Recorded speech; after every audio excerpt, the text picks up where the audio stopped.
In the name of God, amen.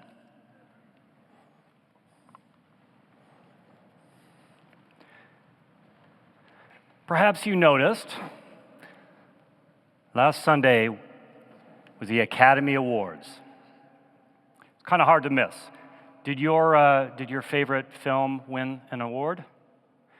I'm kind of embarrassed to say. I saw no movies that were nominated for major awards this year. But I did see Godzilla -1 two times, in color and in black and white. It's a fabulous film. But Academy Awards 2024 had me thinking back to the Academy Awards in 1984, 40 years ago, when an iconic movie of the 80s came out. That movie was The Karate Kid. You guys remember The Karate Kid? It was an important year because one of the actors in that movie, Pat Morita, received a nomination for the Best Supporting Actor for his portrayal of Mr. Miyagi. And 10 years ago, I was working at the Japanese American National Museum, the 30th anniversary of this movie. And Pat, who had passed away in 2005, his family wanted to donate a uniform that he wore in that movie during a very important scene, the scene that he was probably nominated for acting. Now, in that scene, I'm going to have to put you back now 40 years. Mr. Miyagi is drunk, and he is wearing an Army uniform. And that Army uniform is a uniform of the 442nd 100th Regimental Combat Team, which was the most decorated unit of its size during World War II. And the backstory is that while he was fighting, Mr. Miyagi character was fighting Nazis in Europe and fascists in Europe, his wife had died in childbirth behind the barbed wire of an incarceration camp. Now, this was an important scene in fleshing out Mr. Miyagi's character, but also because it was the first time that the Japanese-American so-called internment experience was mentioned on TV or in a popular movie. So the museum, the Japanese American National Museum, decided to show that movie and hold a panel discussion with the cast, and at the end of the panel discussion, to officially accession the uniform. And let me tell you, we had everyone show up for this movie. And in no small part because half of the museum staff had been extras in all the sequels to that movie. Now, everyone except for the female lead to that movie showed up. So Ralph Macchio, who played the star Daniel, was there. Billy Zabka, who played Johnny, the bad guy, was there. Martin Kove, who played Kreese, the bad sensei, was there. And the director, John Avildsen. And we even had an unknown hero of this movie, Daryl Vidal, who played one of the competitors in the final tournament. Now, Daryl was the person who actually created the crane kick. You remember that one? Now, he created the crane kick to fix a problem with the script. The Daniel character was injured, but had to use a move with only one good leg. So Daryl Vidal made up this move with the arms to balance himself and kicking with one leg. Now, this movie meant a lot to so many people for different reasons. I remember seeing it in a theater in Chugiak, Alaska, when I was in high school, and getting all choked up when that scene happened with Mr. Miyagi talking about being in the 442nd and his wife passing away. And I learned that a lot of people in LA loved the movie because it was filmed in so many places in the San Fernando Valley that are still there. Others of that age, maybe they remember this movie, maybe you do too, because you went on a date to go and see it. It was a perfect date movie. It's probably too much to call it a Bildungsroman. That's a coming-of-age story, but it was a coming-of-age story for the Daniel character. And of course, everyone remembers the dialogue: wax on, wax off. Man who can catch fly with chopsticks, can do anything. And then when the Daniel character does, Mr. Miyagi says, beginner's luck. So in this panel discussion, the cast went back and forth reminiscing. It was really fun to observe this happening. Now, John Avildsen, the director, he had already won an Academy Award for Best Director for an earlier film. Do you guys know what that film was? It was Rocky. He won the Best Director Academy Award for Rocky. Can you imagine this? Being the director of one of the most iconic movies from the 70s, and then one of the most iconic movies of the 80s. But he talked about how he felt like he was being typecast. In fact, one critic dubbed him the Karate Kid. Now, John Avildsen passed away in 2017, so this panel was one of the last times that he and all of the cast were able to get together and talk about these things. And after a while, the discussion got a little bit more serious, and someone from the audience asked him what was the most important line from the Karate Kid.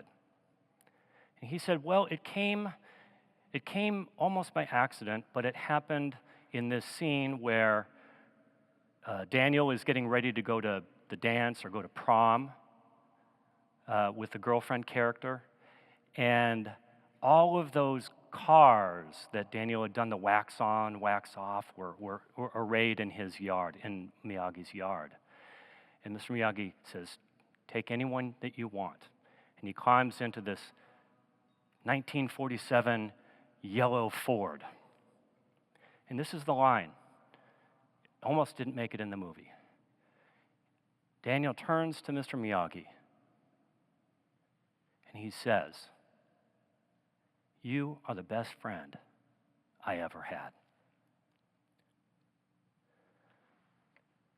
Avildsen went to talk a little bit more, but he stressed this point. He said, people think of me as a type of director who does sports movies, but I don't do movies about sports. And I don't do movies that are underdog movies, even though both of these were. Avildsen said, every movie that I direct is a movie about love. And then he said, love stories are the only stories worth telling. The Karate Kid is at its essence a love story. What does he mean by that? Well, you have a boy who moved to LA from the East Coast with his mother. There's no mention of a father, and Daniel does not fit in his new school. He has no friends. He is bullied by the Cobra Kai. Daniel is a lonely kid looking for a father figure. And then you have Mr. Miyagi, a war hero whose wife and stillborn child died in Manzanar. He's a widower.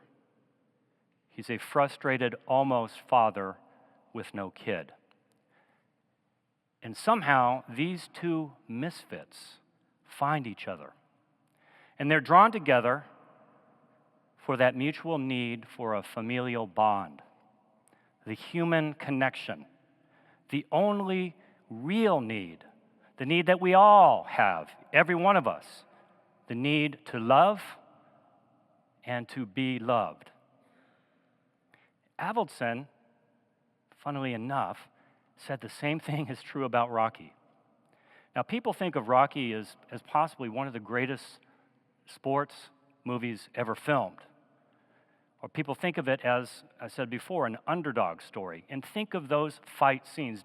Do some of you remember when that movie came out? It was the violence and the blood in those fight scenes was revolutionary at the time. It was shocking even. Yet all of it, according to the director, was window dressing, because Rocky at its heart was a love story. A love story of a washed out boxer turned loan shark enforcer, granted an enforcer with a golden heart, and a shy, awkward pet store worker. And these two broken and flawed blue-collar people end up finding each other and finding a piece of tenderness, of love in each other that they needed and that they deserved. And they were made whole by love in that movie. And the boxing world around which it is filmed is just the setting. Love stories are the only stories worth telling. John Avildsen's words have always stuck with me.